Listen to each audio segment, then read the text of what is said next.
Welcome back to the Dark Side. I'm your host, Brianna.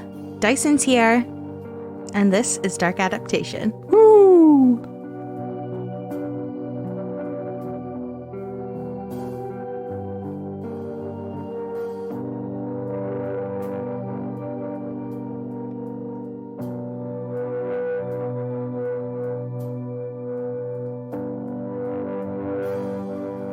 Okay, so we're starting this episode with some pretty exciting news. There has been an update to the Elnaz Hashtamiri case. Yeah. So this is a case that we covered in episode 11. March 4th. Exactly, March 4th. It's the case of Elnaz. She is from Richmond Hill. In December, she was viciously attacked in the parking garage of her building. Mm-hmm. And the two suspects in her assault have been wanted since then. Yeah. The police and everything have been looking for them. And in January, she was abducted from the house that she was staying in at Wasaga Beach because she was obviously trying to get away from the attack and be safe. And she was fucking abducted. Mm-hmm. Out of that home. But the York Regional Police have arrested and charged Riyaset Singh, 23 years old, of Mississauga, in relation to the attack on Elnaz in that parking garage. They are still looking for the other suspect. There is a Canada-wide warrant that has been issued for him. His name is Harshdeep Binner. He's from Brampton. So I guess just keep your eyes peeled for that. I guess I will. Brampton runs the border of the town I'm from, so yeah, keep your eyes peeled for Harshdeep. Yeah. There's photos. We have shared photos on our Twitter, on our Instagram. Obviously, if you just Googled Elnaz's case, you'll see the photos of the suspects, but they have one of them. Yeah. They have actually been charged. Well, Singh has, because he's been arrested. Mm-hmm. He's charged with attempted murder, attempted kidnapping, possession of property obtained by crime over $5,000, and mischief under $5,000. So they have him. Mm-hmm. Let's hope that if we just keep sharing her story, her case, her photos, everything, that it'll bring Harshdeep under arrest too. Yeah, I have full confidence it will at this point. I don't think it's a coincidence that as soon as they started reaching out, they released a press release in, I guess, different languages at this point when they were reaching out to... her mother issued a video. She still lives in Iran. Mm-hmm. And so the press around here and stuff like that released that as essentially a plea to get attention. Look for Elnaz. She's still missing. And it's just really exciting because this happened in January and there's been minimal coverage on it. There has been minimal updates from officials' end. So it's really great that because we keep sharing her story, it's starting to pick up. Bigger name podcasts have caught on. They're starting to share it on their platforms. Mm-hmm. It's good. It's good, and it is, like you're saying, no coincidence that once it starts gaining this traction and more people are knowing her story and sharing it, that these two people have been caught. Yeah. These two men are suspects only from the December attack on her. Yeah, these are the ones that used a frying pan to attack her in her own parking garage, right? Exactly. Yeah. So the abduction... all we know is that there was that white Lexus SUV, mm-hmm. and the perpetrators are only described as 3 black men. So those men are still outstanding. We still have to, get more information on who they are and what relationship they have to it. But yeah, well, one, I don't know if the police have come out to say it officially or anything, but one would speculate that the initial 2 men in that parking garage attack know something about the abduction that happened at Wasaga Beach. Yeah, the OPP have said in their press releases that they do believe they're connected. Mm-hmm. Whether whoever is behind orchestrating it all is what they mean in regards to the connection of the two. Yeah. Or if Harshdeep and Riyaset know. Yeah. But it's a movement. It's movement there's one dude apprehended. We'll get harsh deep if people keep sharing all the details about this. And it's just a really exciting update. It's awesome that it's the case. Her story is finally getting movement. Yeah, and kudos to her family for all the work that they've been doing to try and get that message out there. It's not a coincidence that we picked it up. It's not a coincidence that the larger podcast picked it up. It's because of her family and her friends who are sharing her story. And they started that hashtag, Bring Elnaz Home. Her family behind her Instagram page called Bring Elnaz Home messages me regularly just saying thank you so much for sharing this story. And it's like almost sad because it's not something that you should ever be thanking people for. It's such a horrible case. It's such a heinous attack that happened. All of it is so terrifying. Like, it should be something that people know about. Yeah, what do you even say to that? Every time I see that come up where they're just asking people to like share it, like I just retweet it. I just share it out and like you don't know what to say. Like you almost want to reply just being like, are you all right? But it's like, I know you can't, right? So you just say, of course, I'll keep sharing. Yep, and don't stop. If you don't stop, we're not. Exactly.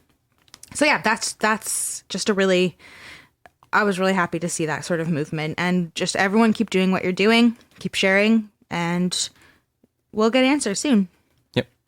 So for this week's episode, we're getting a little bit weird with it. Yeah, we are. We're talking about a decommissioned military base and the bizarre happenings stemming from it. Oh.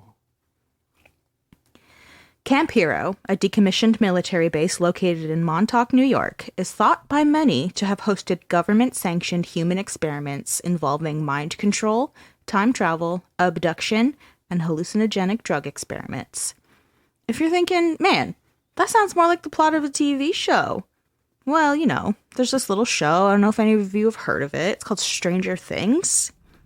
Yeah, that was inspired by the legends and conspiracy theories swirling around Camp Hero, located on the tip of Long Island. Wow. The creepy abandoned radar tower that looms over the area is believed to be the hub of these strange happenings. Oh, that is Stranger Things. Mm-hmm.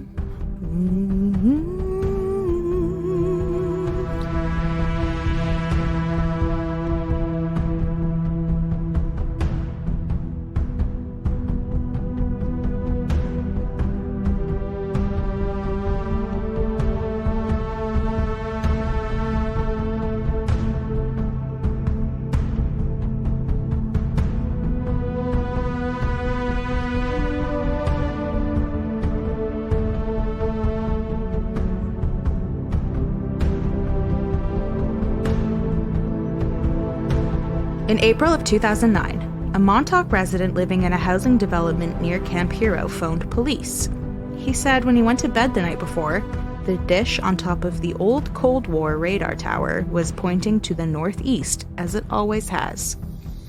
But when he got up the following morning, he saw the dish had moved roughly 90 degrees counterclockwise from where it had been the night before. So now, the dish was pointed northwest. Huh. The fact that the dish was turned in a new direction was startling to him because that radar tower was decommissioned and it had not moved since it served its final day for the Air Force in 1966. Oh, okay. Yeah, so that could be alarming. I could see that. So he was like, what the fuck? Oh, 911? How do you even explain that? Okay, well, so after he called, the Montauk officer was dispatched to the scene, and he observed that the dish was pointing to the northwest, just like the caller had said. But the problem was, even though the officer had lived in Montauk for ages, like most of his life, he couldn't remember what direction the dish typically pointed in. Oh, no. So he wasn't sure if it had moved or if maybe the caller was confused and the dish was always pointing northwest. Like a Berenstein Bears situation. Yeah, it's just like one of those things where it's like, if it's always there, if it's always around you, you know it's there. You've seen it. You're like, oh, I know what you're talking about. But you sort of just become like desensitized to it. So you're not thinking about exactly what direction it was pointed in. Yeah. And also it's one of those, like the actual tower itself, the radar dish is steel wires almost, right?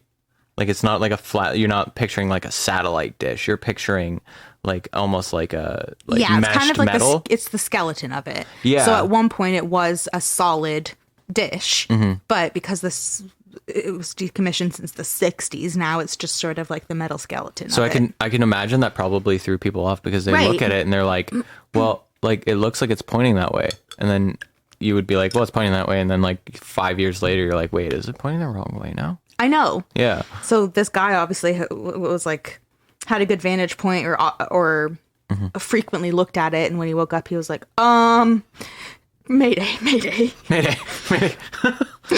Men going down. So the officer, like I said, he was like, I don't fucking know what way it normally points. So he went to go and talk to the caller, which is this guy named Howard. And Howard was adamant that it moved overnight. So the officer was like, fuck, okay. Well, I'm going to go out there and talk to other residents to see if they think it moved. So 9 of the people that the officer spoke to said, even though the dish fucking looms over them at 110 feet, this thing is huge. They never really noticed what way it pointed.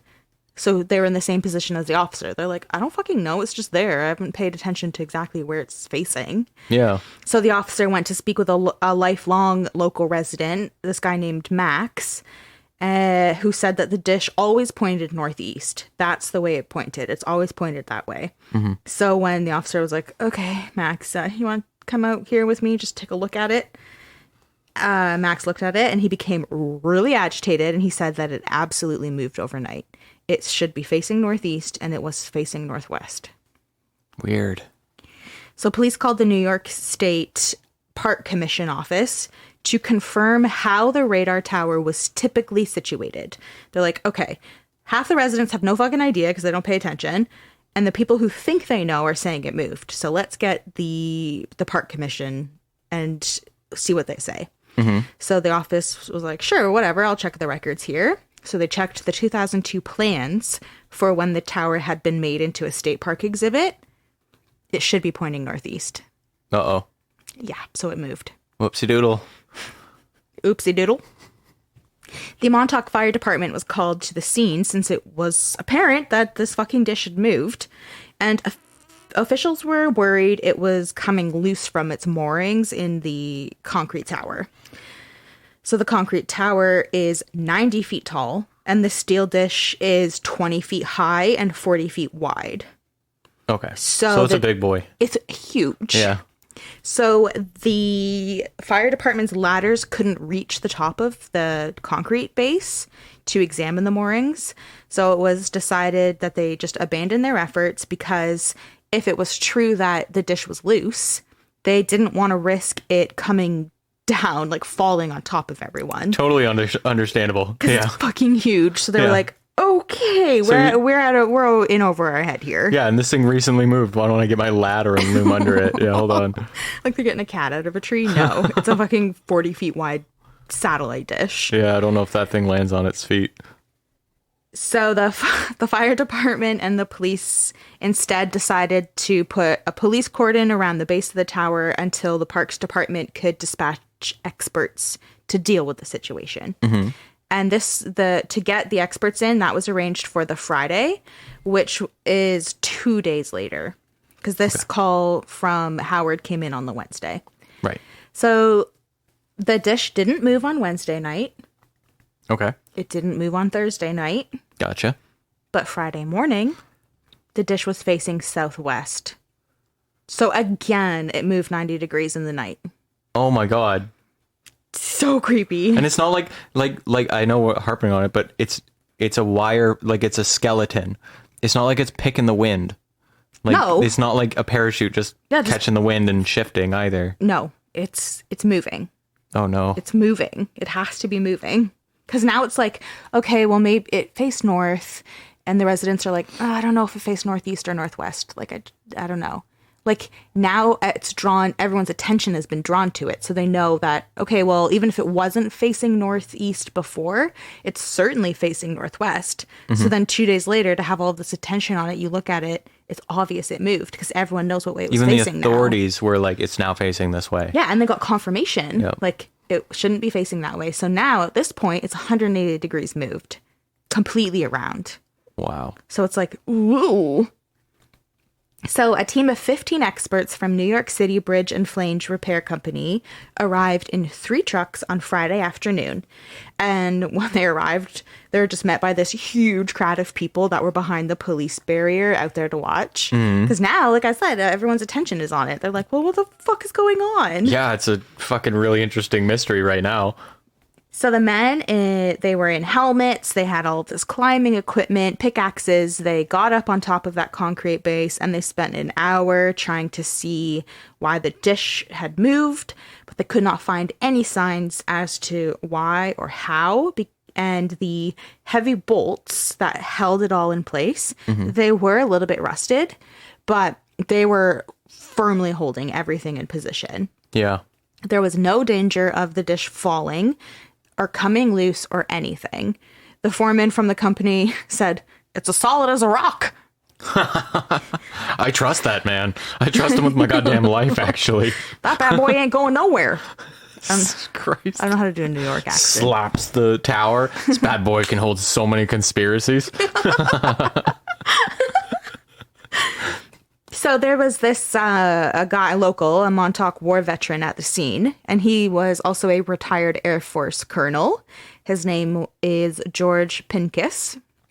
I'm immediately imagining the pilot in The Mummy. That's fine. Yep. Hey, Winston. I wish I could have chucked it in with the others and gone down in a flame of glory instead of rotting here with boredom and booze. Yeah, that was exactly the line. Pretty much, eh? Yeah. Of boredom and booze. We watched The Mummy. We just watched it. Yeah. It's so great. Oh my god, it holds It up. still holds up. It's so fucking good. It is. It really is. That was peak Brendan Fraser, too. Even I was like, he looks good. Looks good in that fucking... That is a man's. Yeah, I'm not a fan of suspenders, but he pulled them off. He did. Yeah. Because it doubled his holsters. Yeah, he's got double gun holsters. I have a story about double gun holsters. I'll tell you one day. Oh, you know what? I'll give it. I'll keep it short, I was though. like, I'll condense it. Okay. One time I went to karaoke in Hamilton on the mountain, and it was really rough looking place. On the mountain, though. On the mountain, yeah. But it was on the skirt, like you just got up the hill. Okay. And we got in there, like the outside's real rough. It wasn't exactly any nicer inside. And, you know, we're used to it, though. That's Hamilton. So you live in Hamilton, it's going to happen. So it's karaoke, and then all of a sudden I see this guy with a ponytail, big dude, come in, takes his coat off, gets up onto the stage, and I realize he's got double gun holsters. There's no guns in it. Okay. But he's got the double gun holsters, and he just starts singing pop songs. I cannot. It was wonderful. It was magical, even. Was he good at it? Did he have like his He own wasn't little, good like, at it, but he was choreography? fully committed. So you know when like someone's really fully Yeah, committed they don't at have karaoke? to be good. They don't have to be good if they're in it. Yeah, everyone was entertained. That's amazing. Everyone not, and also I think everyone was also a little too scared to say anything otherwise. Was his ponytail blown in the wind? It was a long ponytail. That's fucking sick. Like center back. All right. Kind of ponytail. Yeah. Fucking love that guy. Yep. So he was like up there singing like I think it was Lady Hell's Gaga. Angels. I gotta be honest. I'm pretty sure I saw a motorbike out front. All right. They're just people too, okay? Well, I don't know. They also have a base in Hamilton, and all the windows and doors are boarded up, so you can't see inside. But hey, Okay, so on our next episode, I'm not saying shit about that place beyond that because I don't need the attention. Thank you. okay, so with that, great story. Thank you. A police cordon remained at the tower all Friday night. And on Saturday morning, the police removed the plywood coverings on the front door frames to the tower, and the Coast Guard Air Rescue Squadron at the Gabreski Airport in West Hampton contacted Army engineers. So by Saturday afternoon, the Army engineers arrived in helicopters, and using the original plans and roughly a dozen experts, the team entered the interior of the concrete base to determine what had come loose and attributed to the dish fucking moving. Yeah, something had to shift to make it just suddenly change. And also in 90-degree intervals. I know, that's the weirdest part. You know, it's really specific. It's almost like it's on a track and then it just locks at 90. So these fucking guys, these experts, they were in there for the whole day. They were in there fucking doing whatever. And they reported that everything inside was frozen solid. It was impossible. Solid as a rock? Solid as a rock. It was impossible that there was anything in there that made that dish turn. So they were just back to ground zero. Like, what the fuck then? Yeah, where do you even go from there? Because what else is doing it? Well, the police thought they had a theory. So on the following night, Sunday night, the police took a different approach. They were like, okay, you know what? If there's no sort of like mechanism internally or whatever that is making this move in the 90-degree intervals, it must be local teenagers thinking that it's funny or like playing a prank or something. Okay. So they took the police cordon down and they situated officers in plain clothes to kind of loiter at the scene. They were going to be there all night. They were disguised as like campers on the beach, as fishermen, hikers. They weren't just hanging around. They were committed to roles. Yeah, they were like, okay, get in there, just look like a normal dude and stake out this tower, see who's moving that dish. This is, sorry, just to interject. Yeah. This is like, they took this extra seriously. Because it sat there since the 60s. Yeah. But they were like, no way. Someone's fucking with this. This is a serious issue. Well, yeah. Plus, think about it. They got the military in with experts, and they didn't find anything. So they're like, well, are we just fucking dumb? Are we just missing the fact that it's these asshole kids playing a prank on us or something? And meanwhile, we had the military in here trying to figure it out. Yeah. So 3 officers went to some of the homes in that housing development near the camp. And they went to the homeowners and they were like, yo, can we just like hang out in your attic and use it as like a vantage point so that we can hopefully catch these perpetrators in the act? And those homeowners were like, fucking sure, get up here, set up a vigil. This will be sick. So they staked it out all night, but the tower did not move. They did not see anybody moving that tower, and the tower didn't move. On Monday, East Hampton Town Supervisor Bill Wilkinson ordered that the stakeout be discontinued. He was like, all of y'all get back to work. We can't keep doing this for budgetary reasons. Understandable, because they did immediately go balls to the walls. They're like, Johnson, you're a fisherman now. Kyle, take a break. I don't like having someone named Kyle on my squad. On Tuesday morning, the radar dish had moved from the southwest position to southeast. You're fucking kidding. As soon as they stopped. So the residents they were fucking like worried about it. They were scared. There was no answers. The police never figured out how it was moving. So people in the area were just like, what the fuck? I'd be scared. And still to this day, no one knows how and why it was moving. Well, obviously the tower wasn't on tracks, but the town was. They were shifting the town around. You're welcome.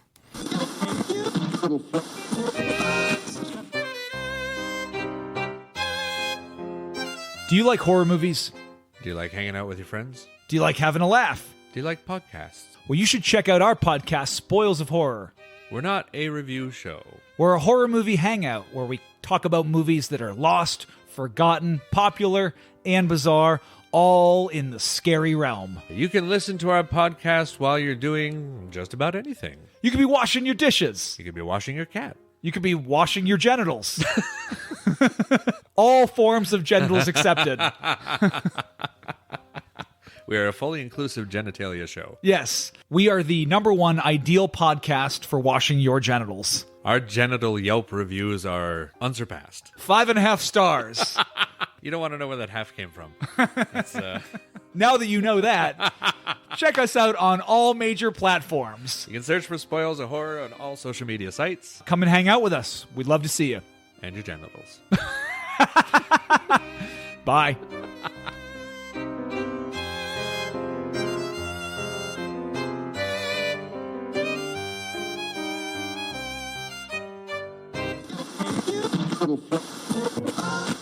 The radar tower was from the Cold War era and was erected as part of the Semi-Automatic Ground Environment Network. But just to be easy, it's the SAGE network. Okay.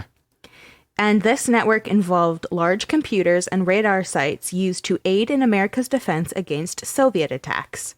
This radar system acted as an early warning mechanism in the event of incoming nuclear missiles. This specific radar tower was the mother station to a series of smaller radar towers along the East Coast. Mm-hmm. This network of towers was believed to have afforded the U.S. government an extra 30 minutes of warning time in the event of an incoming Soviet nuclear attack. Every 12 seconds, the Montauk radar tower would rotate in order to communicate with the other towers. The frequency it gave off was so strong, it caused animals to freak out, local people would experience headaches, bad dreams, and their electronic equipment would go haywire. During its reign, it was the most advanced surveillance radar available to the Air Force, as it was able to detect airborne objects from more than 200 miles from shore. Holy. Today, Camp Hero's radar tower is the only one that remains out of the dozens once situated along the American East Coast. It's currently a historic site and an instantly recognizable Long Island landmark. The 90-foot tall concrete tower and its 40-foot wide steel dish is visible for miles. And even though it's no longer active, that obviously doesn't keep the dish from mysteriously changing positions. Oh. But the SAGE radar tower is only a small part of Montauk's history. Montauk has a documented history going back over 200 years. The eastern tip of Long Island has always possessed strategic significance, even going back to 1792, when the Montauk Lighthouse was erected after the American Revolutionary War. The lighthouse's mission was to keep a lookout for invading ships. Montauk was always considered a prime location for a possible invasion because of its remoteness and its location between two major cities, New York and Boston. During high-stakes times, like world wars or, any war, the army was always stationed with various personnel at Montauk. So, as I mentioned after our brief interlude, Camp Hero once played an important role during the Cold War, but the area's war roots go back to when the area was originally commissioned by the U.S. Army during World War II as a coastal defense station. Okay. Camp Hero was originally named Fort Hero after this guy, just Major General Andrew Hero Jr. Great name. Imagine your last name was Hero. Yeah. Like, you'd be like, it's really cool, but also like, woof, a lot to live up to. Yeah. Yeah, watch you turn out to be like the black sheep in the family. How embarrassing. And you're a junior. Junior. So yeah. you're like, oh, God damn it. Yeah. Legacy on legacy. You're not even the Batman. You're the Robin. Well, he seemed to do pretty good because he was the Army's chief of coast artillery. Ooh. Between 1926 and 1930. So he I guess he was living up to it, Yeah, I would say. In World War II, with German U-boats threatening the East Coast, Montauk was considered a likely invasion point. The U.S. upgraded Fort Hero and renamed it Camp Hero in 1942. Peak World War II. Yeah, it really is. The Army built this part's actually really cool. The Army built a self-contained town, which included its own power plant, recreational facilities, docks, seaplane hangars, barracks, a giant torpedo testing facility, and 600 feet long concrete bunkers. Wow. And these bunkers were equipped with 16-inch naval rifles, and all of it was camouflaged with netting and foliage. Oh, they weren't fucking around. You want to know how much they weren't fucking around? Yes, I do. To protect this camp from enemy bombers and enemy spies and fishing boats, the entire base was built to look like a typical New England fishing village. Oh my God. So the concrete bunkers, like I said, they had this netting and foliage to make it just look like part of the landscape. Mm-hmm. There was windows painted on the buildings and the bunkers with these ornamental roofs that had fake dormers. The gymnasium that everyone they were stuck in this town, so they had to, like, you know, go work out and get fit and stuff. So the gymnasium was made to look like a church, and it even had like a faux steeple. Yeah. And today, like, in the area, this church is still there. It still looks like a church too. Oh, wow. Yeah. And during Camp Hero's World War II heyday, these 600 enlisted men and 37 officers lived and operated out of buildings that were painted to look like cottages. Oh, cute. So this whole camp was camouflaged. Yeah, that's pretty cool. So that if people were flying overhead or in the ocean nearby, they would just look in and be like, oh, whatever. Yeah, it's nice. It's a quaint little town. Quaint. Exactly. They really went for, Really? like, fully quaint. Yeah, like straight up like village. Yeah, little do they know there's torpedo testing, and sounds like that one hell of a gym. I know, right? Get your workout on, get your prayer on, whatever. Yeah, same thing. When World War II ended, the base was temporarily shut down and used as a training facility by the Army Reserve. By this point, the naval facilities were largely abandoned, so those huge guns that were in the concrete bunkers, they were dismantled in 1949. Okay. While the naval facilities were coming down, you know what was coming up? What? The Cold War. Oh, damn it. And a major concern of the United States was a possible attack by Soviet long-range bomber planes. Yeah. So the United States... The United... Look at here, fellas. Got a quaint little town. The United States Air Force directed its Air Defense Command to take radar sets out of storage for operation in the northeastern United States. And with this decision, a radar was placed at Montauk. The temporary operation by the Air Defense Command became more advanced and obviously proved to work in this area. So on December 1st, 1953, the site designation changed. The facilities were incorporated and renamed Montauk Air Force Station. And Montauk Air Force Station became a permanent Air Defense Command network. Nice.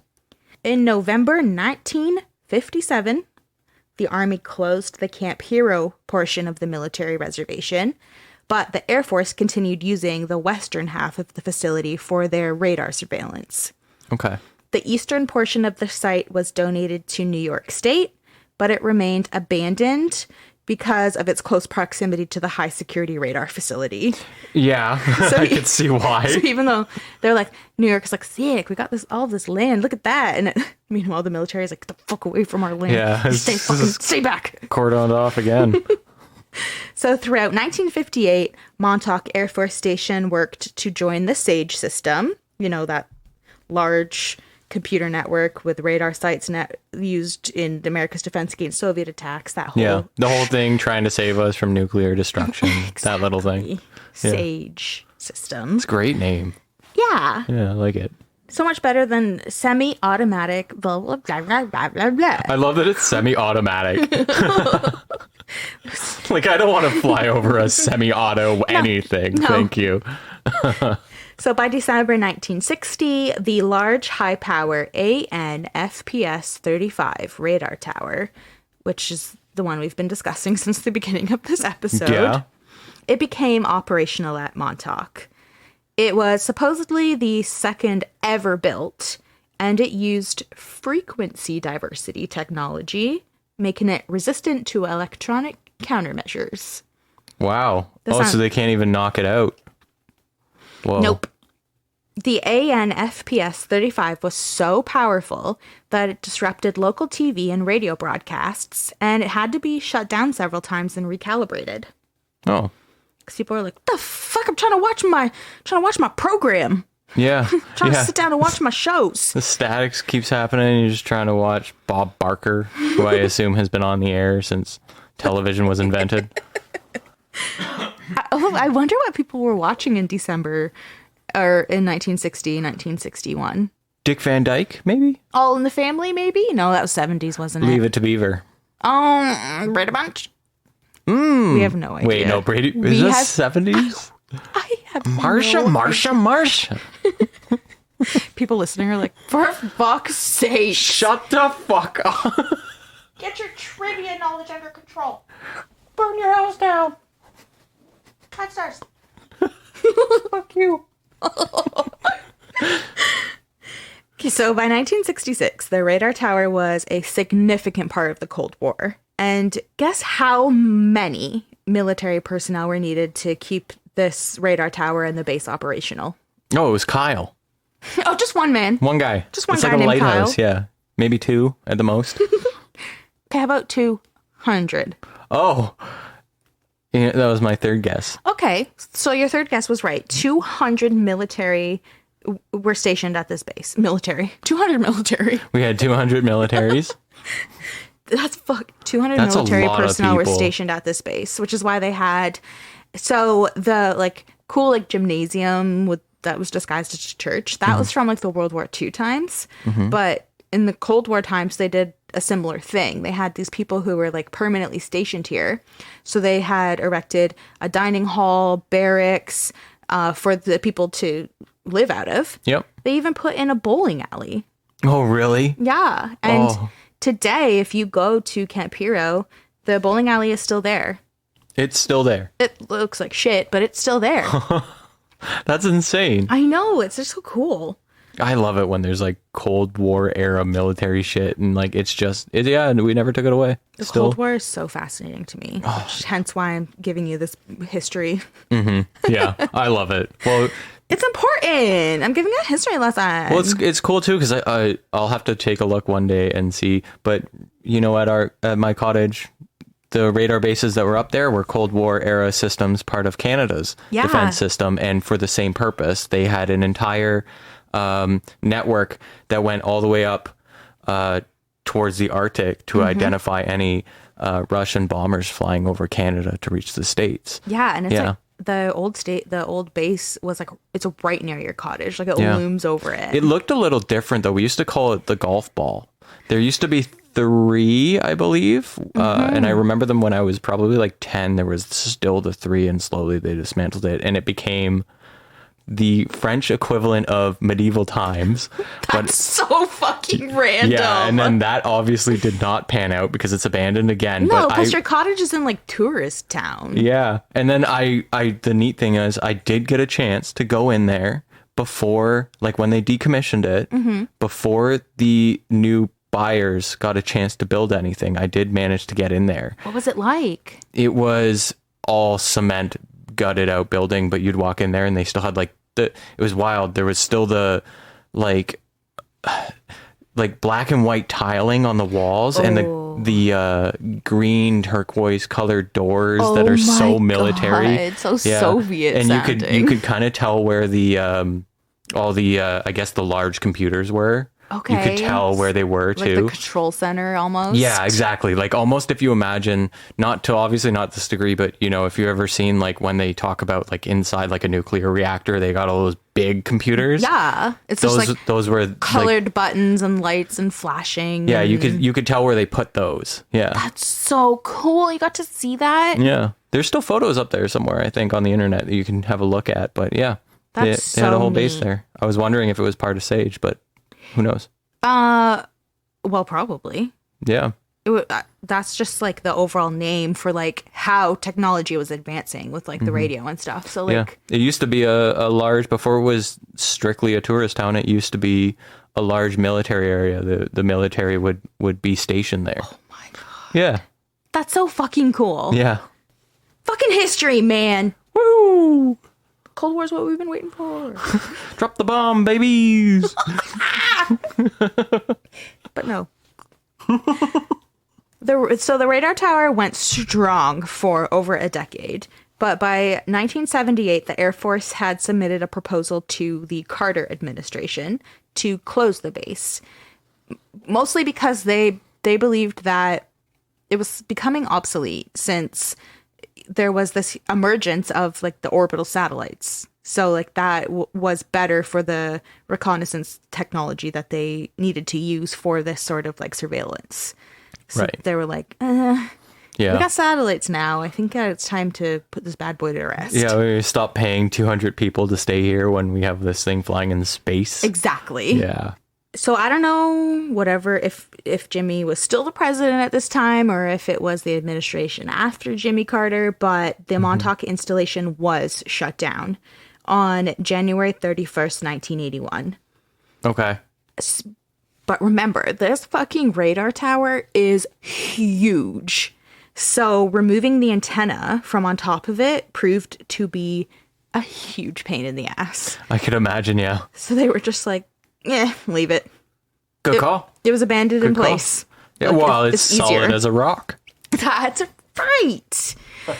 So because, think about it. This was the motherboard, essentially. It was the reigning tower.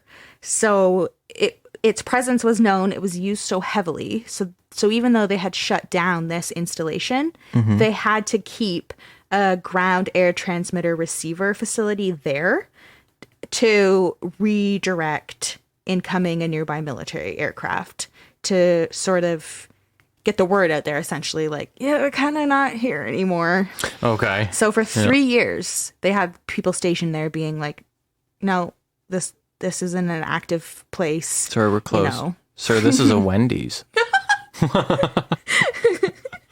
So for 3 years, they had a ground air transmitter receiver facility.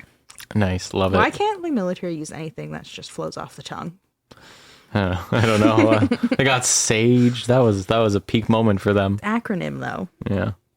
In 1984, the land was donated to the National Park Service. The land. The land. Surface Not- only. Wait, what? The land was donated only. There was paperwork within this whole interaction that stipulated that New York State would own everything on the surface of the decommissioned base, Okay. but the government retained ownership of everything below the surface. What the fuck was below the surface? Isn't that a great question? And the Yes. question you've just asked has made a lot of people wonder if the myths are true about the secret Montauk projects at Camp Hero. Yeah, I'm one of them now. What the fuck did they have in the ground? What sort of stipulation is that? You can have the land, but whatever is underneath is ours. Just don't dig anywhere, right? I don't know. So it's like, okay, well, yeah, now you're giving people fucking fuel to feed on. What is underneath it that is so secretive that... Rightfully so, I'd want to know. And that's not an unreasonable question because people are captivated and interested in secret military conspiracies because, you know what? What? They happen. Yeah, they do. You know, you want me to give you a few examples of people who have been saying this is fucked up and the military and government are like, no, you're insane. And then guess what? They come to light. Yeah, hit me with them. Okay, here's one. Okay. 1932. The Public Health Service began what they called the Tuskegee Study of Untreated Syphilis in the Negro Male, where 600 black men, 399 of whom had syphilis, were observed and actively denied known treatments for this debilitating disease. Oh my god. Syphilis is fucking scary as shit untreated. Exactly. That's so bad. If syphilis goes untreated, it can cause tumors, blindness, paralysis. It can damage your nervous system, your brain, other vital organs, and you can fucking die. It can kill you. You could definitely fucking die from that. And this is real. This happened. Yeah. And that's fucked. That's super fucked up. And that, oh God. And like, was it like Clinton or something that came out and was the one that was finally like, sorry, it was real. If it was Clinton, it's still too late, but It's yeah. way too late. It's This was 90s. the Clinton's 30s. 90s. Yeah. So that's one. The big one that so many people were like, something fucking fishy is going on here. Mm-hmm. In the 50s, 1953, the CIA began its 20-year MK Ultra program. MK Ultra? Yeah, MK Ultra, where they tested drugs developed for, supposedly interrogation and mind control purposes. Truth serums and whatnot. Truth serums, yeah. And these were tested on innocent prisoners, like you're in prison for a reason. But I mean, that's at this point. They're innocent of this. This is definitely trampling on their rights. Exactly. Through the lens of a conspiracy theory, using like prisoners who have no autonomy in the government's eyes, and students and hospital patients. They were testing these fucking drugs developed essentially as truth serum, like you're saying. So did they saw these people as disposable? Completely, because they're like, okay, well, hospital patients, it's disgusting. I don't even have to elaborate on that. They're hospital patients. Yeah, they were just like easy targets. What are they going to do? Exactly the same with prisoners. But then students, it was all under the guise of like, oh, like you're on hard times. You're a student. You don't really have that much of an income, or maybe you need some sort of experience in a lab or whatever the fuck. And they're like, well, let me just test this on you. Yeah. I mean, I know that at universities, they still hand out flyers and stuff asking if you want to be part of like a trial or something. Part of MK Ultra 2.0. I mean, if I didn't know what MK Ultra was, I would. I don't want acid. Yeah, me neither. Those flashbacks terrify me. I want to be a Matthew McConaughey. It's old Cyrus. Oh my God, you know what? What? We just stopped watching True Detective. I know, because we tried to watch the same episode 4 times and you kept falling asleep because we only watched it at like 4 a.m. Guilty. Guilty. Yeah, how dare you fall asleep at 4? So, I mean, that's just 2 of like the huge ones that have eventually come to light as real. Tuskegee study and the MK Ultra program. Like, I don't know, off the top of my head, I can't really think of any other than the one I want to tell you about, but do you know of any like weird conspiracy theories? That could be like military or like government related. I do know of one. What is that? I've got one, and it's kind of ongoing, and it's just a big mystery happening at I believe it's a Canadian embassy in Havana, known as the Havana phenomenon. The Havana syndrome. Havana syndrome, yes. Yeah. And what's happening is that suddenly, around 2016, people in the embassy were starting to feel sick or dizzy or get disoriented and nauseous. And thank you. They initially couldn't figure out what was going on. And then suddenly, this situation started springing up in other countries. In Australia, in China. No. Across Europe and even the United States, in Washington, D.C. And there's a number of theories as to what might be causing this, but nothing has officially been confirmed. So if people are like, oh, fuck, I'm a victim of the Havana syndrome. Yeah. What are they, like, what is that?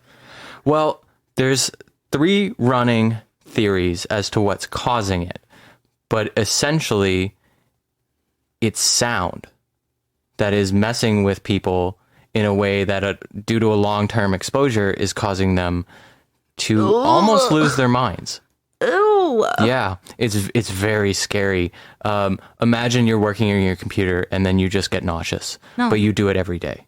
No. Yeah. So there's 3 running theories as to what's causing it, and they're all related to sound, and they are essentially believe that this is what's known as a sound attack. So there's 2 initial running theories related to sound attacks. The first being microwaves, which are essentially, if you imagine a sound wave, a microwave is those waves are going really, really quickly, so they're really scrunched up and they're really fast. But you wouldn't hear it. You wouldn't really recognize it. No, but your body would. But your body would. Yeah, your body would. And then the same situation is also applied to an ultrasound attack, which is just the waves are slower now. Okay. And then those can be, there's military tools that can be used to emit those types of frequencies and make someone very ill without even knowing it. Right. So you could be across the street pointing this I guess you could almost call it like a sound gun or something, at the embassy, and people who are sitting at their computers inside are getting the effects, but none the wiser as to what's causing it. Oh my And then- God. Silent. You wouldn't even know. Yeah, silent but deadly. And then the third one is an odd one out of the bunch. Okay, wait. Do you have any guesses? No. You know guesses? Well, you're like, okay, X-ray, okay, ultrasound, and the third one is an odd one. Yeah, microwaves and ultrasound. Yeah. I don't know. Crickets. Okay, but what is it really? No, it's crickets. They say crickets are causing this syndrome. Yep. Believe it or not, they actually believe that because crickets are actually on the low end of the frequency. So remember when I talked about how ultrasound and microwaves, when you imagine a waveform, They move like, they're like more chaotic, like quickly. Yeah, microwaves and ultrasound are. They're But not very a high. cricket. If you could hear it, it would be super high pitched, but it's actually so high pitched you can't hear it. Well, actually, crickets are the opposite. Believe it or not, they're actually low frequencies. So when they're doing this, it is also can be inaudible, but it would make you ill. It's just so weird because they're like, okay, they have these high frequency microwaves, these high frequency ultrasounds, low frequency crickets. Yeah. See. Okay.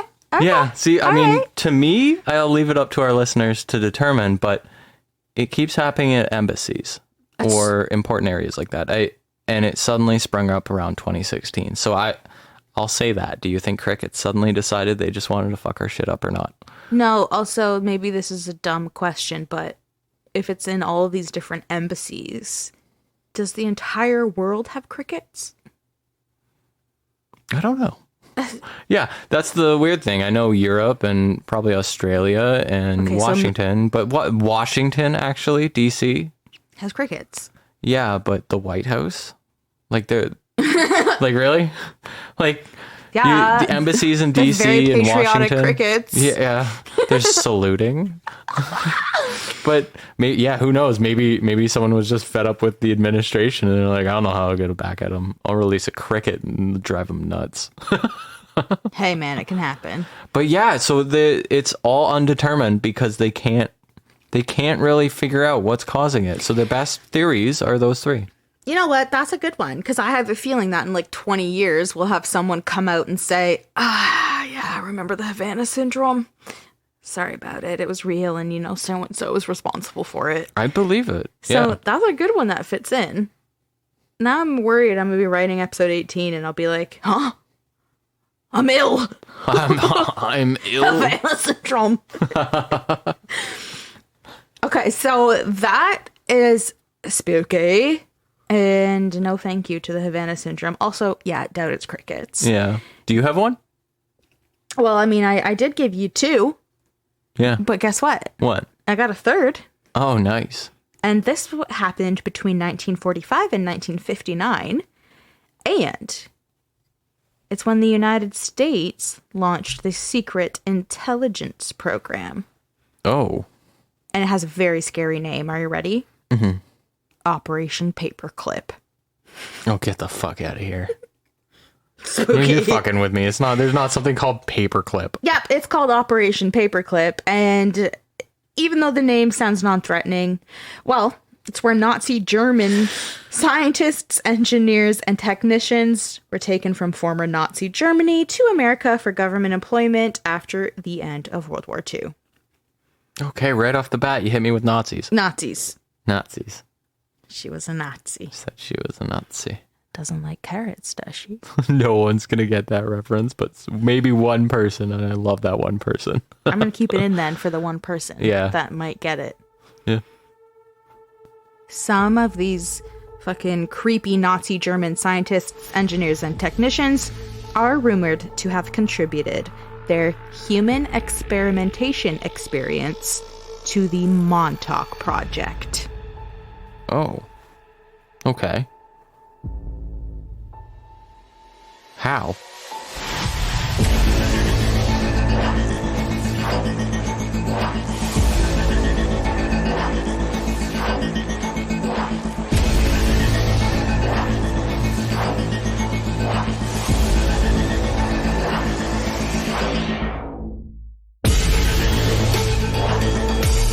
Rumors that the U.S. government had been conducting experiments in psychological warfare in Montauk at Camp Hero began in the 80s.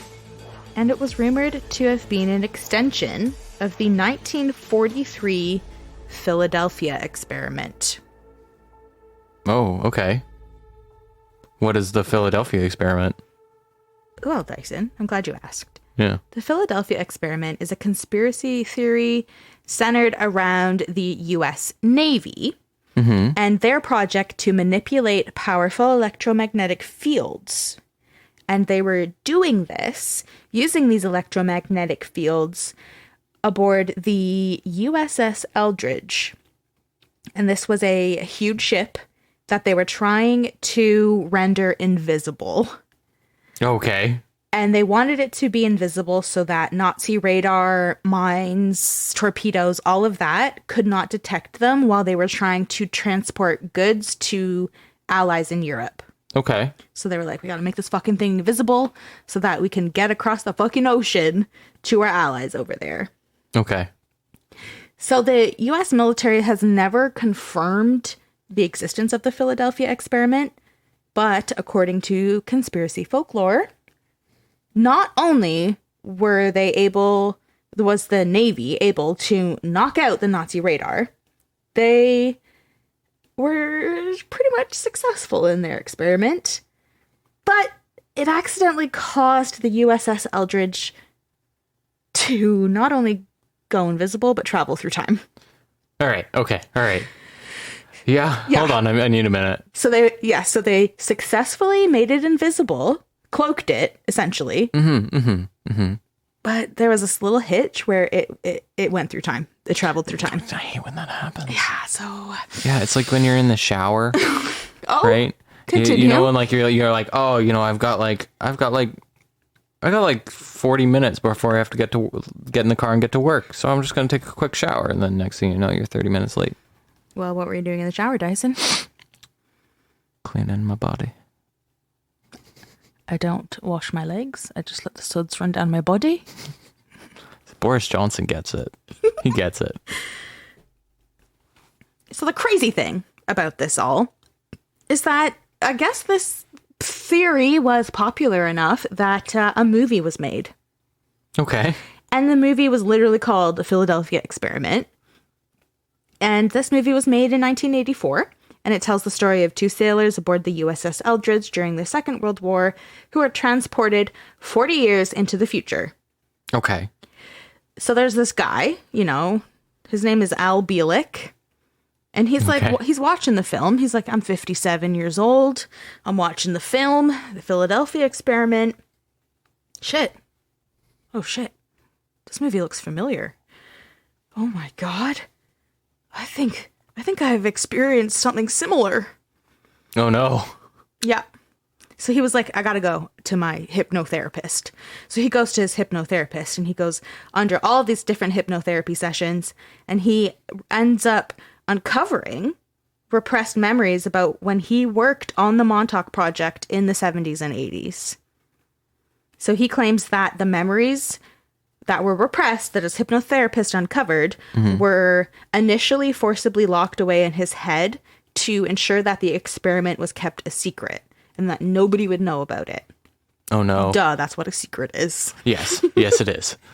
But as the memories came rushing back to him after these therapy sessions, he reportedly learned that his name wasn't even Al Bielek.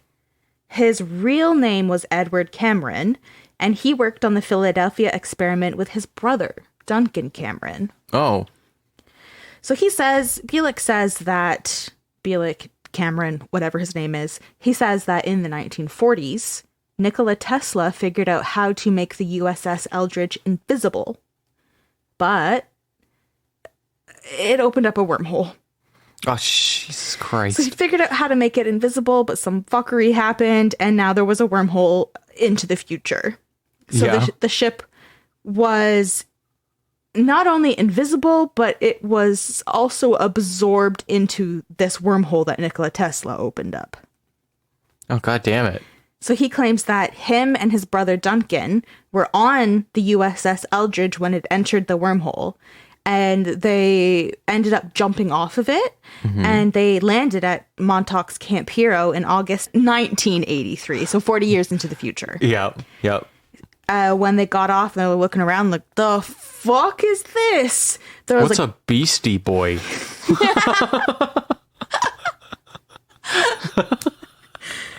I fucking love the Beastie Boys. So they got off the ship. They're looking around. What the fuck is this shit? And the government is like, hey, you get back on that ship and you destroy all of the equipment that let you come back here. Understandable. So he's like, oh, fucking shit. We get on, him and his brother get on with their mission. And they're like, okay, we destroyed it all. But apparently behind the scenes, the government was still doing experiments on building portals into the future. They wanted it on their own terms. They didn't want weirdos coming from 40 years earlier. Mm-hmm. They were like, get back on your shit and destroy that stuff. We're already working on it. Get the fuck out of here. So, I mean, I'm sure everyone listening is like, the fuck? This Al Bielek / Edward Cameron dude is a freak. He sounds like a freak. What are you freak. talking about? Yeah. I'll tell you what. There's two men, Preston B. Nichols and Peter Moon, who didn't think he was a freak. And they actually helped legitimize his story when they wrote a series of books titled The Montauk Project. Oh. The series confirmed what a lot of people living in and around Montauk already suspected, that the former military base had once conducted very scary and secretive research projects. In the Montauk Project, Experiments in Time, that's the first book that they wrote, and this book is from 1992, Nichols outlines how he also recovered repressed memories about his stint as a subject in the government experiments. He titled it like a /erotic fanfic. The Montauk Project, Experiments in Time. Oh yeah, there were. It all started in the bowling alley. He says the Montauk facility comprised of 12 levels hidden underneath the radar station, where the government developed psychological warfare techniques using electromagnetic radiation. And the fucked up part is that they would conduct these wild experiments on vulnerable people, like homeless people, and what they call runaway teenagers, but they're totally kids that are abducted. Yeah. And these abducted children, essentially, and all of like sources and stuff are referred to as the Montauk Boys. But like, they're fucking kids. Yeah. Like, some of them are the people who are just like having the time of their life on their fucking dumb BMX bike riding around the area. BMX bike. And there's a guy in like a suit that's like, hey kid, come over here and check this shit out. And then he just fucking gets taken in. You want to see a wormhole? Right. The kid's like, fuck yeah, I do. Oh no, not again. I'm not going into that alley. Not a bowling alley like you think. So like, they're like, oh, runaway teenagers. It's like, no, they're fucking abducted. These are abducted children. So all of these fucking wild techniques and procedures, whatever the fuck that were used on these people, they all involved mind control, psychic abilities, time travel, fuckery like that. Right. So Nichols, one of these dudes that's corroborating Al Bielek's story, he says that he was originally teleported to Montauk in 1968 to work on the radar tower, that crazy huge radar tower. He says that the antenna would produce a signal as high as 425 megahertz, which was known to disrupt the human brain. Okay. Now, I'm reading this, and I'm realizing 425 megahertz means nothing to me because I don't know. Like, it's a radio tower. What is a normal megahertz for a radio tower to have? I don't know. Is 425 actually a lot? I don't know. Well, I think I can actually help you with that. No. I may have this one. You're telling me. I may be able to help. Kid, you're sitting across from me and you're telling me that you know how to help me here? Yes, I do. Okay, take the wheel, Jesus. All right. It'll be fun because next time you are behind a wheel, you'll have a little more context behind what those numbers mean on your radio stations. Okay, whatever. Just get to it. Okay. Well, have you ever wondered why, if you're tuning into a radio station on an FM radio, that it's between 88 to 108? Oh, fuck. Actually, I guess, yeah. Sometimes I look at it and I am like, well, why is it always just 88 to like 107.9 or something? Like, why is that? I mean, yeah, it is weird. Well, that's actually its frequency in megahertz. So a FM radio broadcast station will broadcast between 88 to 108 megahertz. So, for example, if you're around here and you want to listen to some new rock music, I'm going to put on The Edge. The Edge 102.1. Yeah. Okay. That's actually broadcasting at 102.1 megahertz. Oh, fuck. Yeah. So that's actually... Wow, my mind is blown. Yeah. I did not realize that. And another cool thing to mention is when you were talking about the tower having to be recalibrated because it was interrupting with the television. Yeah, it would like fuck up like local TV and radio stations. So that sweet spot of 88 to 108, to the left and to the right of it are actually other frequencies that are also used by other devices. So something less than 88 and something more than 108. Yes. So for example, if we went over 108, right? Yeah. Let's say we went into 180. Okay. Do you know what that might be? I literally have no idea. It was television. Back in the day when they were broadcasting it and you had to have the antenna. But like ghetto, the fucking rabbit ears or bunny ears or whatever on top of your TV. So they would broadcast that before cable, which would be much quicker and it would just pipe that information into your TV. Yeah. They had to broadcast it over the airwaves. Fuck. So it's like 88. So between 88 and 108 is sort of like the designated hotspot for radio. Mm-hmm. And then anything outside of that is used for other things. Anything close to 88 and 108 is mostly television. Yeah, I should say like AM radio and shortwave radio have their own little frequencies too around that kind of number. AM is before FM.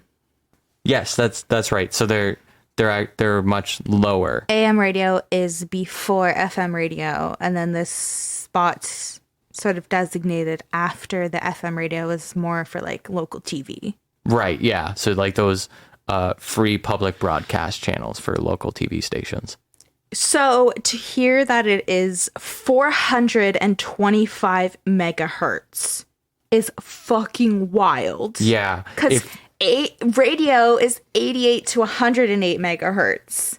Mm-hmm.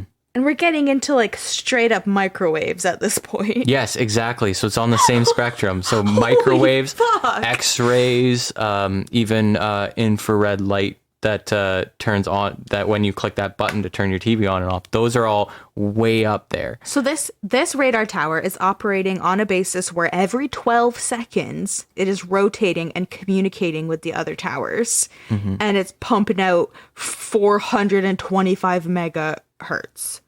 Yeah. And no wonder it's said to have disrupted the human brain. Yeah. Yeah.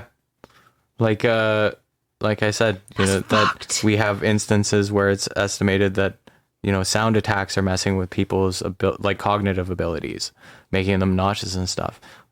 Who knows what that frequency might be doing? I gotta say, I'm pretty impressed that I'm out here like, oops, should have Googled what 425 megahertz is. And you're like, here, let me just step in real quick. Let's hit you with some frequency knowledge. I'm a producer, baby. Well, thank you. The context is important. Yeah, it's neat. So yeah, this fucking guy, Nichols, he's out here claiming like this tower is fucked. It's messing with human brains. Not only is he claiming that, he is saying that he stayed at the radar tower after he was teleported back in time and commissioned to work on it. Mm-hmm. He stayed and worked on the tower and at the tower with Al Bielek. Oh. So the guy who came 40 years from the past into the future to Montauk. Mm-hmm. They're both teleported into Montauk. And now they're working together. Yep. And they're working on this project. And this project is called the Montauk chair. So this experiment is using electromagnetics to amplify psychic powers. Mm-hmm. Remember how Al Bielek is saying that's not his name, it's actually Edward, and he has a brother named Duncan, Yep. and they came to Montauk from the past. Mm-hmm. Well, Duncan, he's found to have psychic powers. Okay. And he became the focus of many of the Montauk chair experiments. So apparently Duncan could sit in this chair and he could manifest objects just by thinking about them as long as he was in this chair. The first experiment that he was told to be a part of is called the seeing eye.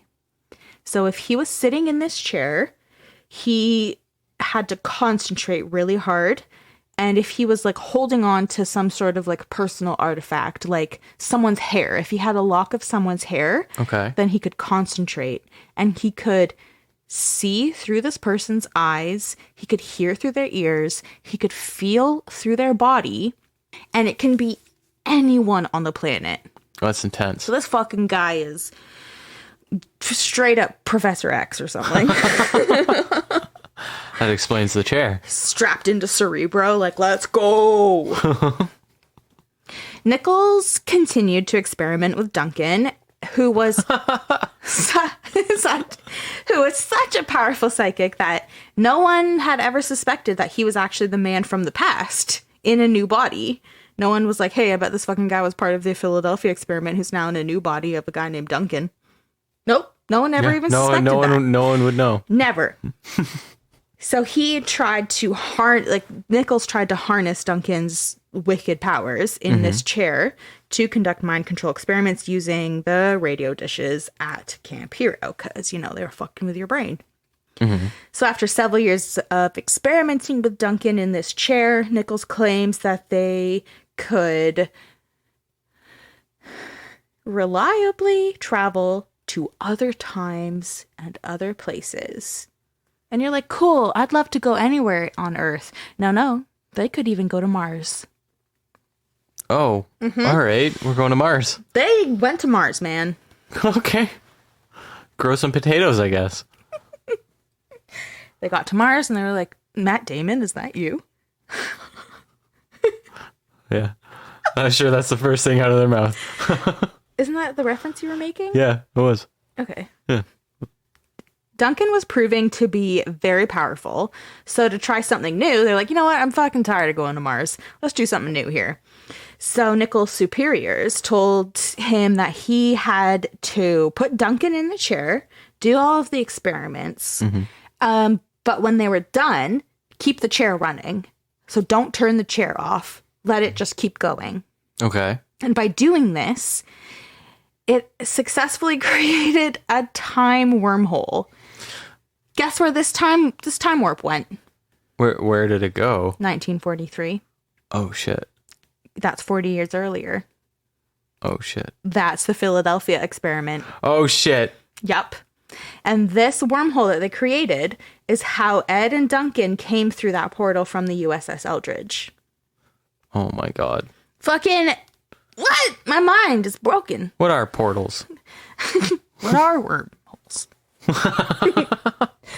So then Nichols had a new project or responsibility under his belt. He's like, fuck, now I have to keep Duncan from 1983 away from Duncan of 1943.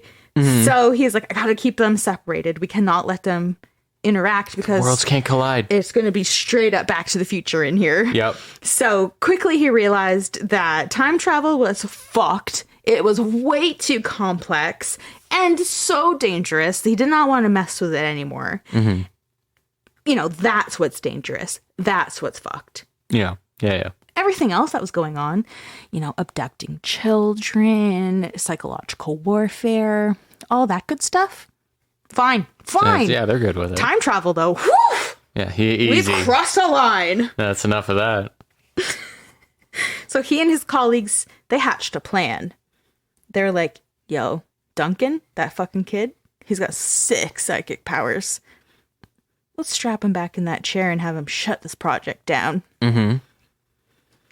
I got a quote here from Nichols' best-selling book, The Montauk Project, Experiments in Time.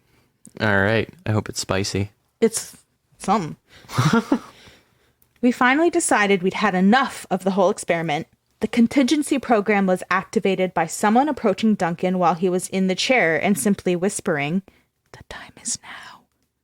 At this moment, he let loose a monster from his subconscious, and the transmitter actually portrayed a hairy monster. It was big, hairy, hungry, and nasty, but didn't appear underground in the null point. It showed up somewhere on the base. It would eat anything it could find, and it smashed everything in sight. Several different people saw it, but almost everyone described a different beast. That's creepy. It's fucked. Yeah, that's actually like very fucked up. It's so fucked. So Nichols is down there like, okay, well, this was my plan, and my colleagues that we had this idea. And unleashed Now his there's hairy a beast. monster, Godzilla up there, Yeah. smashing shit. So you know what? I'll smash shit too. And I'm Nichols, who was like, I'm fucking smashing all of the equipment that is powering this fucking chair. Mm-hmm. So he smashed it all before the beast just disappeared into God knows where. Okay. He's like, I'm fucking destroying everything. Yep. So that incident, plus like the monster incident, plus the time loop wormhole anchor, whatever the fuck that was built between August 12th, 1943 and August 12th, 1983, ensured that the mission would be shuttered if they destroyed everything, which is what they did. Mm-hmm. And then, obviously, the next natural step is to have the employees brainwashed. Yeah.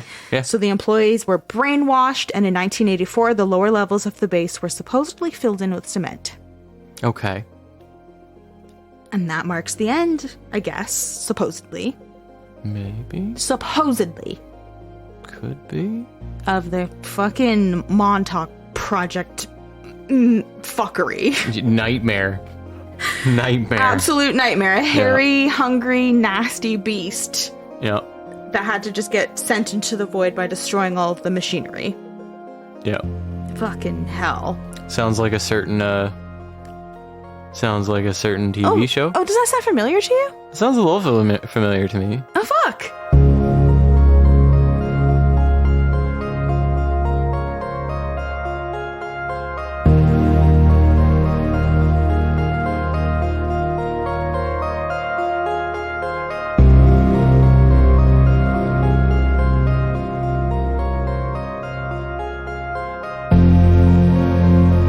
So, Dyson, like you so astutely pointed out, this kind of sounds like Stranger Things. Kind of definitely sounds like Stranger Things. Well, Stranger Things was originally titled Montauk, but the name was later changed, obviously, to Stranger Things because production had to be moved to Indiana since filming in New York was actually really complicated, and there's all these loopholes that would have had to go through, and they were just like, fuck it, let's just change it. Okay. So parallels between the Montauk Project and the show are pretty obvious at this point. Yes, very. So I don't know if you live under a rock, but if you do, the basic synopsis of Stranger Things is, under the guise of conducting research for the United States Department of Energy, there's this nefarious scientist at the Hawkins National Laboratory. This fucker kidnaps children, and he uses them in a variety of supernatural and psychic experiments. One of these subjects, you know, the one and only 11, Yep. or L, Yep. if you're Mike. Yeah. 11 escapes, and she uses her telekinetic powers to help find Will, which is that kid that's stuck in the Upside Down. Right. Yep. But I'm like, who hasn't seen Stranger Things? And if you haven't, what are you doing? Go watch that. What are you doing? Yeah, tune that on. It's fun as hell. I love Stranger Things. Yeah. It is so good. So that's the synopsis of the show. Maybe just stop this right now and go and watch it, because what the fuck? So for everyone else who's seen the show, because most of you have, I'm sure, there's a lot of parallels between the supposed Montauk Project and Stranger Things. It's set in the 80s. So is Stranger Things. There's time travel. There's psychic powers. There's portals. We've got summoning monsters. Demogorgons. Hello. Yep. And then there's abducted children. Yeah. 11, she herself is obviously an abducted child, and her name is 11, which means what? There were 10 before. Exactly. Yep. And I know it's like, oh, the Montauk boys, but like 11. Yeah. Now, obviously, we're talking about a conspiracy theory, some urban legend, some folklore, whatever the fuck you want to call it. So it's never been proven.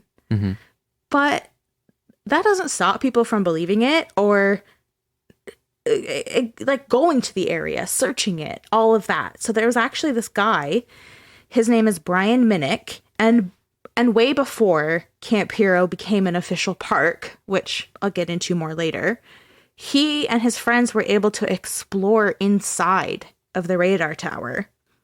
So while they were inside of it, they never found any like definitive evidence of like a government cover up or whatever. Right. They didn't just leave a note saying, yeah, you were right this whole time. Love, Jimmy Carter. Certainly no love from Jimmy Carter. No. But they did like find some stuff that would, you know, make you tilt your head like, huh?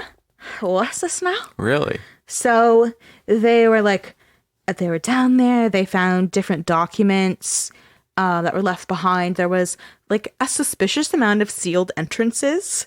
And like to them and anybody that has been involved in this is like, okay, well, that kind of suggests that like the infrastructure of Camp Hero is far more complex than anyone really knows about.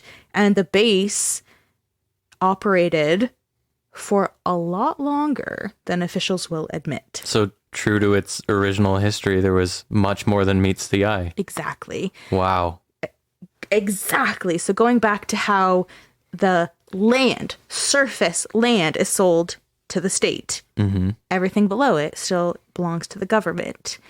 The base is supposedly completely shut down, decommissioned everything in 1984.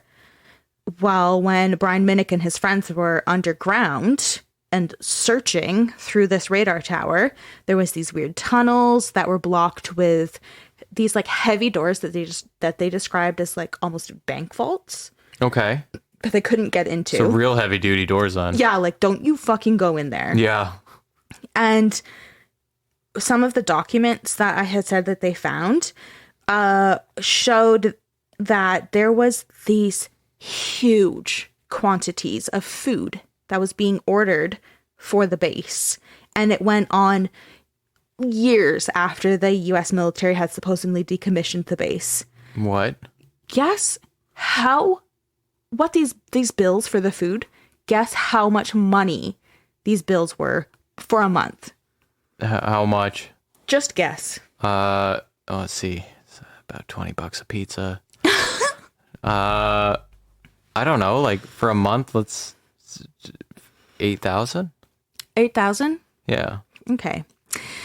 The bills averaged $80,000 worth of food per month. Oh my, I was trying to base it off like, you know, just a handful of guys. A handful of guys? Yeah. That are stuck at this base. 80,000 is not a handful. Years and years after this base is decommissioned, there is bills for $80,000 worth of food. What the fuck is going on over there? Fucked. So on top of them, like searching around through these mysterious tunnels, these weird rooms, they're finding that in every room, there's like fucking trippy ass wallpaper that's like, geez, I wonder if people were trapped in this room while they were under a certain drug. A certain psychedelic drug? I'm just trapped in this room on an acid trip, no big deal. The paper wallflowers are speaking to me. Fucking weird, right? That is very weird. So I'd be so disconcerted to walk into a military base, go underground, and see a bunker with wallpaper. Exactly. Ew. So, yeah, like the government, like I said, the government and whatever, military, they've never said, like, yes, the Montauk project is real. But, I mean, people have seen some weird shit going on there. Yeah, something's strange. But, I think... You know, I guess people say they see stranger things. Yeah. You're welcome, guys. Love this kid. I'm fired after this episode. What? Meanwhile, I'm like, fucking love this kid. I'm kidding.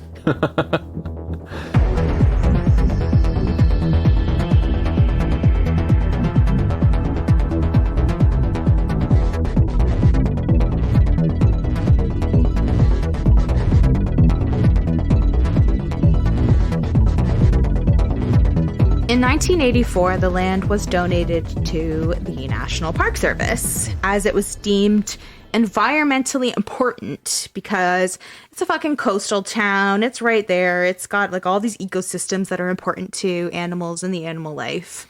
So the National Park Service transferred ownership to New York State Parks Department, and Camp Hero State Park was officially opened to the public in 2002. Okay, nice.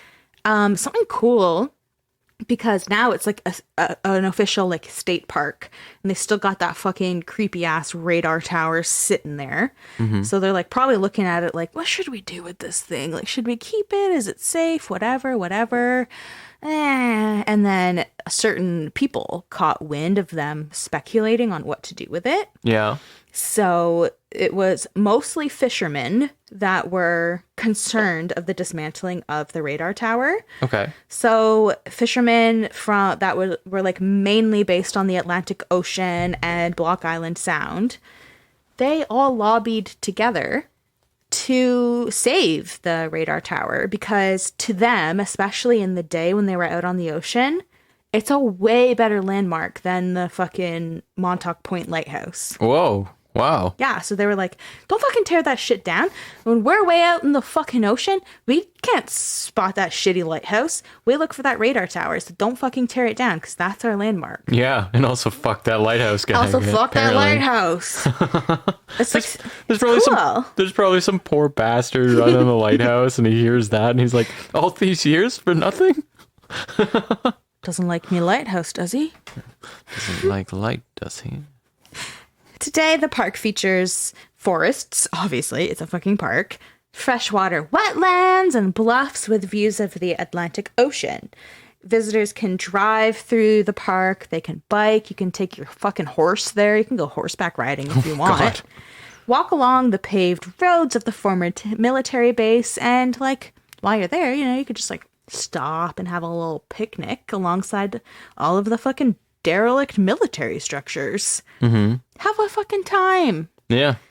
Over the years, the U.S. Army Corps of Engineers has been working with New York State to help make sure that the park is safe for visitors because, the military presence was so heavy for like decades and decades. Yep.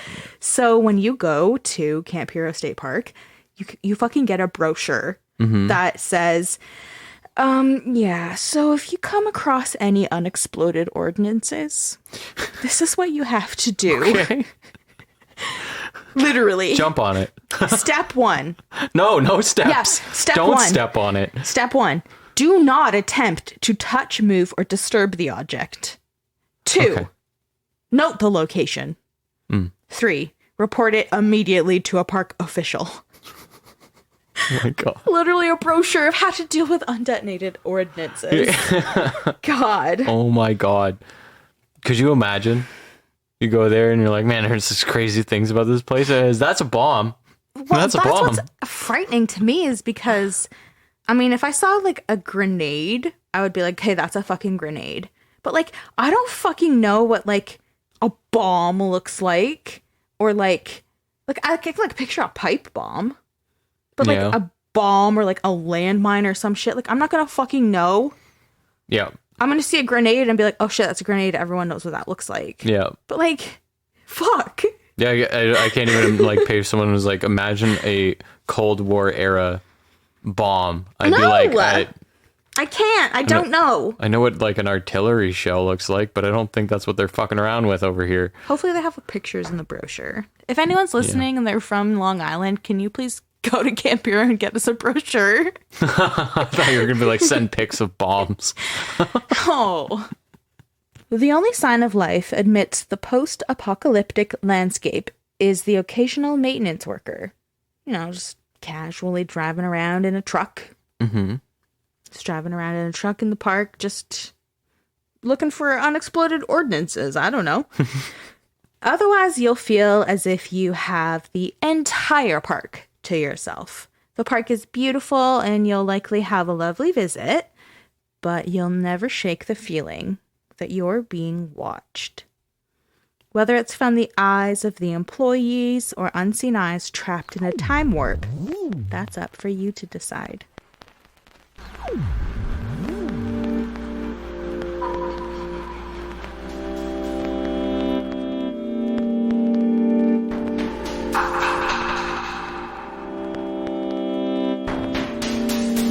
Thank you everyone for tuning into this week's episode. We hope you liked it. We've never done like a conspiracy theory or anything, but like I thought this was really cool, and I don't know, it was probably like 2 years ago now that I had seen the weird article about the tower. Mm-hmm. And I was like, oh my god, check this out. It's so fucking weird. I loved it, and it also, obviously, a lot of people love that story because it became a hit television show. Fucking A. Yeah, and people don't even realize, I bet a bunch of people don't even realize that's what it's from. I didn't know until I had looked into the tower. Yeah, so I had no idea either. I feel like people from around the area are more aware, or if you're like a diehard Stranger Things fan, that obviously you would have researched it a long time ago, but it's just something really cool. Plus, we got the new seasons coming out. Part 1 and 2 is coming out this summer, April and July, I think. Or sorry, May and July. Oh. And so it's just like kind of topical. It's really neat. It's cool to switch it up. We did a couple like hardcore murders. Yep. So we just like to keep you on your toes. Switch it up. We want to keep you on your toes. We want to cover like different random cool things. We don't want it to be so like cut and dry each time. Yep. But we'll cover whatever. Like you, at the end of the day, you're the one that's listening to this podcast. So like, send in some suggestions. If you have been like sitting on a case that you think is interesting or you think is worth sharing, like send it to us. Mm-hmm. We'll add it to the catalog. Oh yeah. We'll do a damn good job too. Thank you. Yeah. Make sure you rate and subscribe to our show.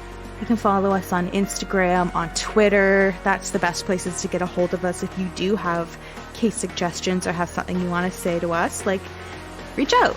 Yeah. Well, hit a homie up. Make sure you listen to Spoils of Horror. Mm-hmm. They're my favorite podcast. I fucking love that show. Thank you, everyone, for your kind words, support, encouragement. We love you. And we'll catch you on the dark side. Bye.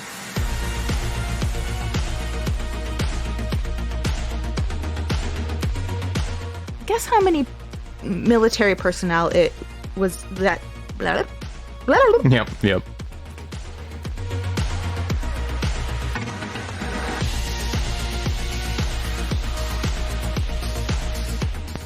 It was actually originally titled Montauk. But the name... I am tongue twisted. Okay.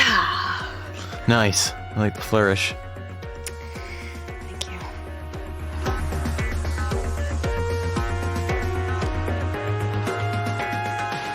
Like the park was officially opened in 2002, and it's still going strong. Today the park features forests, you know.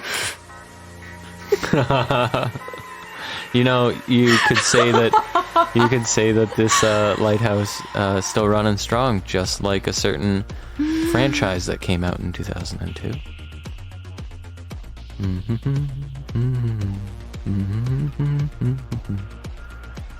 Tobey Maguire? I know, but it's just stupid. Thanks. How does Spider-Man connect to a lighthouse?